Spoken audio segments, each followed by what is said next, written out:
On the campus of Clemson University stands a building so iconic to the school itself that it is used to represent the university in almost every facet. It sits atop Bowman Field and welcomes students and visitors to campus. This building is called Tillman Hall, named after Benjamin Tillman, an original trustee to the institution. However, on campus there is controversy on whether or not Tillman Hall should be renamed because of Ben Tillman's personal values and views. We set out on campus to interview students on their thoughts. Do you know who Benjamin Ryan Tillman is? I do not. That's all we got for you. I know that there's a statue of him in front of Tillman Hall. That's pretty much all I know about him. I've read the thing on the inside, but not really. Well, I know that he was like a pretty influential guy. I don't know exactly why they named Mars and several other buildings after him.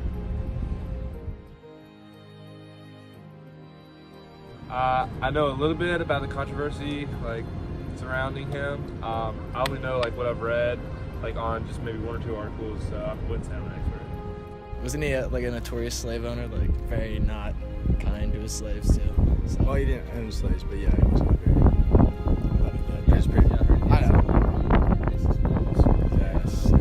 But from my perspective, I think that's been a part of Clemson for the longest of times, and that's something that should stay the way it is.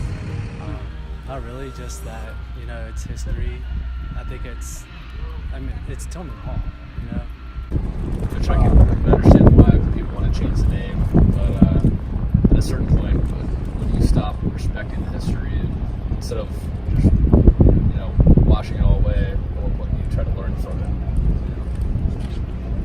I think, personally, we should keep the name, but definitely acknowledge the fact that he was a racist, acknowledge the fact that we can learn from this instead of just erasing it and not learning from mistakes in the past. I kind of agree. Not in the sense that we're keeping the name to kind of build up the name, because we're obviously not, but in the sense of you don't want to cover up the past that is very influential on our society, even if it's good or bad. So Yeah, I mean, it's just another way to really acknowledge the past and what we've really grown from. In order to make a claim on either side of this argument, one must first understand why the building was named after Benjamin Tillman in the first place. Benjamin Tillman was a counselor to Thomas Green Clemson and was left in the will as an original trustee for the institution. After Clemson's death, Tillman worked with Richard White Simpson to ensure that Clemson's final wishes will be carried out despite legislative and legal challenges. In addition, Tillman's involvement in the passage of the Act of Acceptance was essential to the founding of Clemson University. However, the building wasn't always named after him. Originally, the building was called Old Main, and it wasn't until 1946 that the Board of Trustees renamed the building. Mark Hines, assistant Outlook editor and writer for The Tiger, Clemson's newspaper, does not believe that Clemson should change the name of Tillman Hall. He argues that because history is in the past and there's nothing we can do to change it, we need to take our energy and focus instead on moving forward. He also further elaborates on his stance and asks the question, did you ever personally experience any persecution, ill will, racial slurs, or judgment from Benjamin Tillman himself? He then points out that the only way you could possibly answer yes to this question is if you are 95 years of age or older. The Board of Trustees released a statement of this issue, and it mirrors the viewpoint of Mark Hines.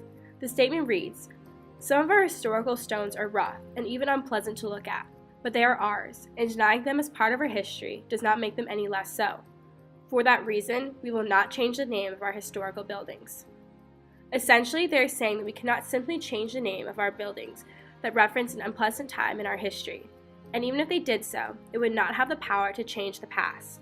Our history would still be there whether or not Tillman's name is on display. Another main argument students who favor not renaming the building often make is that if students feel unwelcome on this campus because of racial persecution, it is not because of a building, but rather, as Mark Hines puts it, because of the words said to you or a feeling you got from the people that are involved with and surround Clemson today. Because of this, Mark Hines says that if students are feeling unwelcome, change should happen with the people who make up our community and not the building. Therefore, Hines says we should focus on our current faculty, staff, and most importantly, student body, considering how they act, think, and perceive those from everyone on Earth. And lastly, Grant McDaniel, a student here at the university, comments on this topic and says, "When I see Tillman Hall, I don't see racism. I see Clemson. And when I see Clemson, I don't see black or white. I see orange, because that's what we all are, orange." However, this does not mean that action should not be taken. There are steps that the university could take to address this issue. First, they could acknowledge that having Tillman's name on the building is complicated, and then work to increase the dialogue around it. From the interviews, it is quite clear that many students are not educated on Clemson's past, and it is important that the university explains why as an institution we have moved past our former ways and how racism and discrimination are no longer accepted on our campus.